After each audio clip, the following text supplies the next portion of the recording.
Now getting a little bit more advanced, you can focus on building a community. And to start by, as you mentioned, by becoming a valuable member of existing communities, it would be our suggestion for you to develop an understanding of how they work and the interaction, and to share relevant news and resources. If you're going to create your own, it requires a significant investment of time. Taking a look at Facebook, Del Webb does a nice job, and we wanted to share an example of theirs. And here they share information and resources for continuing education. And because they share it in a non-salesy but in a resource and helpful way on a regular basis, they can occasionally slip in a marketing piece, but they become a trusted and valuable resource because people don't feel like they're being sold. And then you also can see that there's good interaction going back and forth, and like the cross-promotion with the blog series. So we think Del Webb does a good job with this.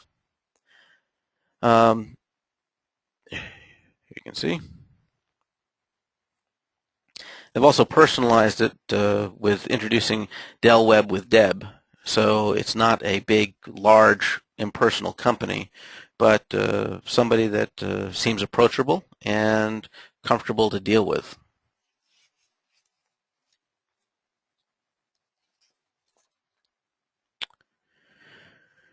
You want to make it easy for your audiences to connect with each other.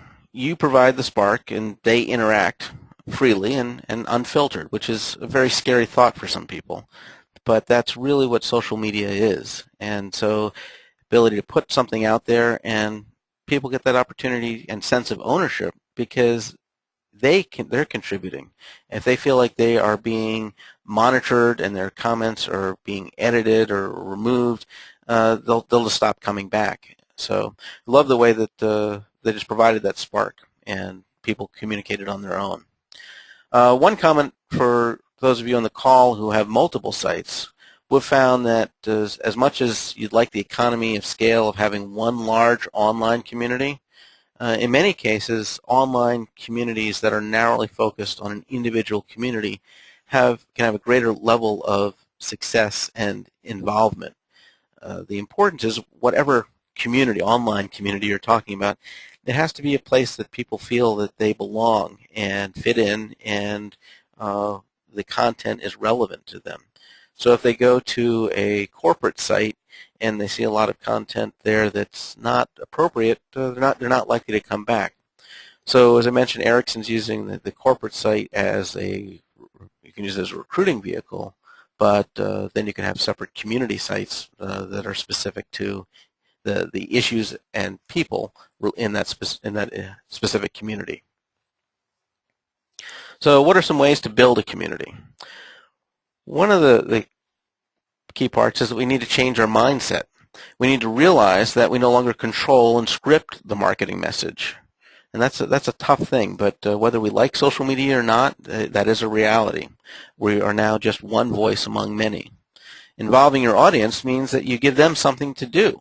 So clients ask us, well, what can you do to engage people? It's really not that hard. You can ask them to take a survey.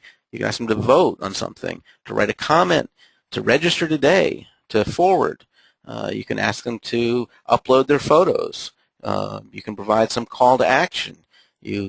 Really, there are a number of ways to think about how can I get them to want to do something, and to have them want to do something that is going to help you meet your organizational goals. One of the fun things about social media is, as much as it's different, some of the fundamentals haven't changed. And number 9 is to be thinking about it in terms of making friends, not just because you want to have more friends, but because it's undermining principle of how you are meaningful on social networks. If you go at it from a perspective of just what you can get, you're not going to be very successful. But if you go to what you can give of value, you'll find that you'll get a lot more benefit from it. As we said earlier, as you're thinking about that giving, it's much more effective to participate in the discussion on consumer-driven networks than to try to create your own. Part of that is because it's the ability to get more links coming back to your site from a variety of sources. It also is less noticeable if you are not 100% consistent in maintaining your site. If you have your own community and you aren't keeping it up, it becomes very noticeable and becomes detrimental. So you really want to drive that point home. If you're thinking about start about getting involved in other people's networks. Number 10 is providing customer service. And in looking at customer service, there are 3 different ways social media can be used to improve it. And the first is monitor. Goes back to step number 1. If you know what people are saying about you, then you can respond and resolve it quickly. If you don't know, things can spiral out of control. Or if you know and don't respond, things can spiral out of control. So really encourage that. That's sort of the basic level of what you can do for providing customer service. If you want to go to the next level, there's a lot of media out there that talks about delivering customer service through social media. Ericsson has a site here where they've got ability to try to resolve employment issues. So again, they're usually viewing social media as something for their employees. Zappos, Comcast, Southwest have all made the headlines for the way that they use social media to spot problems and offer service. We're not convinced that this is the best investment for most retirement communities. Another way to improve customer service is deliver. And this is an example of a custom home builder that uses Flickr and uploads pictures of an individual's home being built and shares that information. So it makes them feel that they're being taken care of and hopefully keeps them from visiting the site as often and making all the changes. It's a good way of sharing that information. It doesn't have to be about a new home being built. It can be, if you have an expansion, it can be great. If you've got a series of events or if you've got a renovation going on, great way to communicate with people and share information and schedules.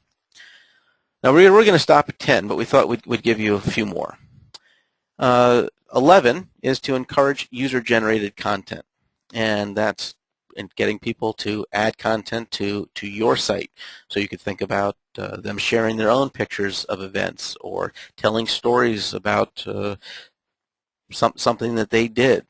And that can be very helpful because it's authentic. It also can be a minefield because it's hard for some people to recognize that all the anxiety that they went through in selecting images for their website can seem like it's being undermined when somebody chooses to put up a picture that we don't necessarily think is the most flattering, but it is authentic. So user-generated content is certainly can be very beneficial because of its authenticity. It's something that you need to approach strategically and cautiously and make sure that your entire management team and board are on board with. You can run contests. That's certainly something you see a lot of in media. It's probably not as appropriate for retirement communities, but there can be opportunities to use it. And the last one is location-based promotion. And if you're not familiar with Places or Foursquare, I'll give you a quick example. Basically, you report your location online. I'm at Starbucks on County Road in Barrington, and you leave a review of that business or attraction for anyone else to see. And if you check in enough times, you become the mayor. And you're probably thinking that isn't useful. And while we agree, because it's at the bottom of our list, the reality is that people are using these services already in your very own communities. Here's an example from Foursquare and Willow Valley retirement communities. And you get to meet Kyle P., the mayor of Willow Valley Manor North, a CCRC in Pennsylvania. And who is he? Is it an employee, a resident, adult child? What is he saying? And how do you know that? And how do you control that? So while we may not want to use that, it goes back to step number 1, the importance of monitoring to know what's going on out there. So we've given you these 13 ideas, and not all of them, these actions are going to be appropriate for marketing your communities today, but they do present many great possibilities and a few cautionary tales.